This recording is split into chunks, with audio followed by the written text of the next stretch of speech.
دوستو آج ہم بات کرنے والے ہیں حضور تاج الشریعہ علیہ الرحمہ کے بارے میں۔ پوری دنیا جانتی ہے کہ حضور تاج الشریعہ علیہ الرحمہ خاندان اعلیٰ حضرت سے تعلق رکھتے ہیں، ایک ذہین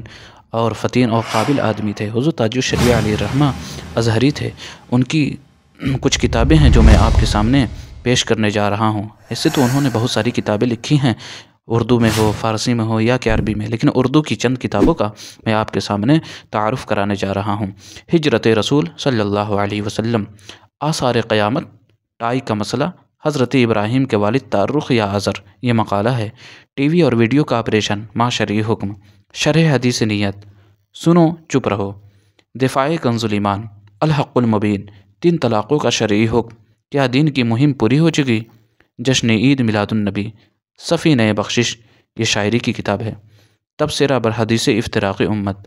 15 تصویر کا مسئلہ، اسماء سورہ فاتحہ کی وجہ تسمیہ، القول الفائق بحکم الاقتداء بالفاسق، افضلیت صدیق اکبر و فاروق اعظم رضی اللہ تعالیٰ عنہما، سعودی مظالم کی کہانی اختر رضا کی زبانی، المواہب الرضویہ فی الفتاوی الازہریہ، المعروف فتاوی تاج الشریعہ، چلتی ٹرین پر فرض و واجب نمازوں کی ادائیگی کا حکم، تقدیم، تراجم قرآن میں کنز ایمان کی اہمیت، یہ کتاب چھپی نہیں ہے، منحۃ الباری فی حل صحیح البخاری، ملفوظات تاج الشریعہ، یہ بھی غیر مطبوعہ ہے، حاشیہ المعتقد المنتقد، رؤیت ہلال کا ثبوت، تراجم قرآن میں کنز ایمان کی اہمیت، متعدد مقالجات، کچھ مطبوعہ ہیں کچھ غیر مطبوعہ ہیں،